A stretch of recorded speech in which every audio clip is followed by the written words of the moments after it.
All right, Wild and Woolly Wordsmith. Wild and Woolly Wordsmith here.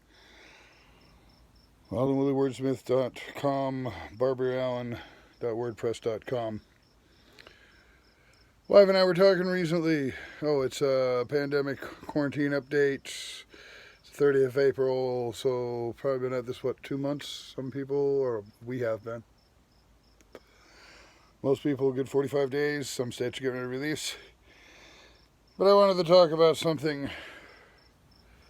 First off, about this homeschooling, and something my wife and I noticed. Like I said, we we've been homeschooling already for about 2 years, so we haven't gone through the culture shock, the sticker shock, the holy crap, my kids are monsters shock, or my kids aren't perfect, or wow, maybe that teacher wasn't exaggerating about my kids' attention span dilemma. We already know about all that. We already know. We don't feel the abject failure that a lot of parents are feeling now when they realize they can't go through all 6 subjects in a day and they can't figure out how the hell teachers do it and blah blah blah blah blah. And they're failing their kids and their kids are going to fall behind and all that blah blah blah.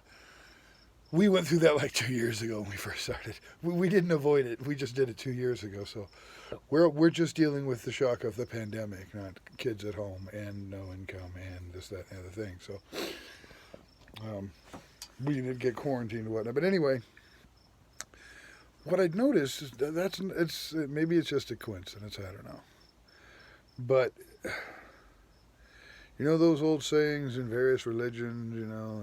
Maybe okay. Not that since I was raised Christian, I remember God only gives you what you can handle. Or God didn't put nothing in front of you can't handle. And, yeah, other religions and other philosophies talk about how things are like in the military. Things it's good training. It's good training. You'll be ready when the shit really hits the fan. When the shit hits the fan, you'll know how to do this. And you never know, shit might hit. And these were things that my dad and granddad talked to me about all the time. When the shit hit the fan. This would be something good to know if the shit ever does hit the fan. This would be good to know if the shit ever does hit the fan. Blah blah blah. And my granddad, came up in the Great Depression. 1930. He was 15 years old, graduate of high school, and had to go make a living on his own at 15. Didn't have a choice. And so he went through, and he went through all that, and he learned all those things, and so I absorbed the wisdom of my granddad. And then my parents joined the Mormon Church, and they were preppers for it. It was called preppers. So, I learned about having, I have in every household I've lived in for more than 6 months since I was about 8 years old. So, since what, 1976? I've had a good 6 months to a year at least worth of stored food in my house. Okay. And so, but it's not just that, when this hit, we had extra food just in case. We haven't had to dip into it. We had to dip into it a couple of years ago. Okay. Our financial circumstances have continued to dip over the last few years, but each time we've been able to tighten our belts in another way or found another way to tighten, do this or do that, or, ways to cope. Ways to use other skills to recycle and what have you. A long time ago, my wife and I cut down to just one phone. We don't need two phones. We can't afford it right now. Couldn't afford it. And now, though, that we could probably afford it now, we may do it eventually. It's just not high on the to-do list. We're getting by sharing a phone. It's our computer. It's our internet access. It's our home phone. It's all the same thing. It stays at the house. My wife goes to work. There's a phone at her work. She doesn't need to have a phone at a place that has a phone. And we're again, I'm old, and she's 30, and so she does remember going to places where you couldn't have your phone. Hell, I remember working at places before there were cell phones, so you didn't have a phone. You had to take turns to use the company phone at break times. You need to call your wife and check in, which is a whole other story. But I guess what I was getting at is it's like little I was an Eagle Scout. I was raised by Mormons. The prepper thing, the whole reloader. Know how to fix your own tools. Know how to repair things. Know how to recycle, reuse things, and what have you. And it's just it's The shit's hitting the fan, and it's almost like I've dropped into a calm spot because I like my old buddy Earl back in the. Well, conspiracy theorist Earl used to say he hoped the shit hit the fan while he was still old enough to still, or before he got too old to still be able to pull the trigger. I haven't heard from Earl in a long time, and odds are he didn't. Odds are he's not still with us. It's been a good 15, 20 years since I seen Earl, and Earl was 70, 15, 20 years ago, so he didn't leave a clean life. So Earl probably didn't make it long enough. Which reminds me, I should find his property and go dig up all those guns he had buried all over it. Again, whole nother story, though. I should tell someday. But yeah, it's just odd. It's like, oh, we got to teach the kids. Well, we got to teach the kids ourselves. Oh, well, we're already doing that. Oh, people are going to have to tighten their belts. You're not going to be able to afford all these different things. Well, you know what? We spent the last 3 years without a car. Okay, without a running vehicle, and we're 60 miles outside of town. So we're already doing that. Social distancing was easy for us because we live 60 miles out of town, and we live on a quarter acre with a little house on it, so our kids can go outside and not break social distancing. So we're not stuck in an apartment having to entertain our kids in front of a screen in a 2-bedroom apartment in the middle of Phoenix. Where you have to have the air conditioning on, blah, blah, blah. No.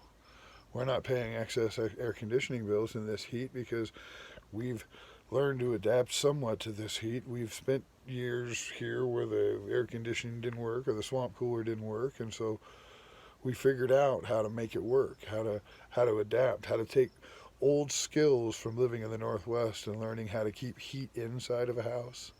Well, those same skills, those same tools that keep the temperature on one side different than the temperature on the other side can be reversed. And those same blankets keep the heat in the winter that you put over a doorway or a breezy area, those same blankets that keep the heat in can keep the cold in. Which means if you hang a blanket in a hallway from floor to ceiling, you can air condition the fuck out of that hallway and the 2 bedrooms that are off of it. The rest of the house can be cooking, but you can make those 2 bedrooms and that hallway livable through the hottest part of the day. And you learn how to do it. And like I said, I just adapted things I learned on how to make things warmer, not colder, and adjusted how to use them. Okay? I had an old washboard. It was a garden implement. It belonged to my grandmother or my great grandmother, and my mom had it in the yard or as a nice ornament, an antique ornament. And we lost our washing machine, and we didn't have the money to fix it. And we didn't have a vehicle running. And you know what my wife fucking did? She busted that old washboard. She just started fucking washing dishes. She's like, well, shit. She knew my mom, and so she's like, and my mom and my grandma and her grandma and those people could all do it. And she was tough enough she could do it. And for a good 3 to 6 months until we could get a new washing machine, she washed our fucking laundry in the bathtub or outside in the tub. And eventually I took apart our old washing machine and actually turned it into a hand crank machine so me and the kids could actually go out and do laundry out in the front yard. And we filled the thing with the goddamn tap water from the hose. We put the soap in it. We fucking ran the barrel. I put it on a hand crank. And then we drained it. We used, eco-conscious soap. And then we drained it into our pomegranates.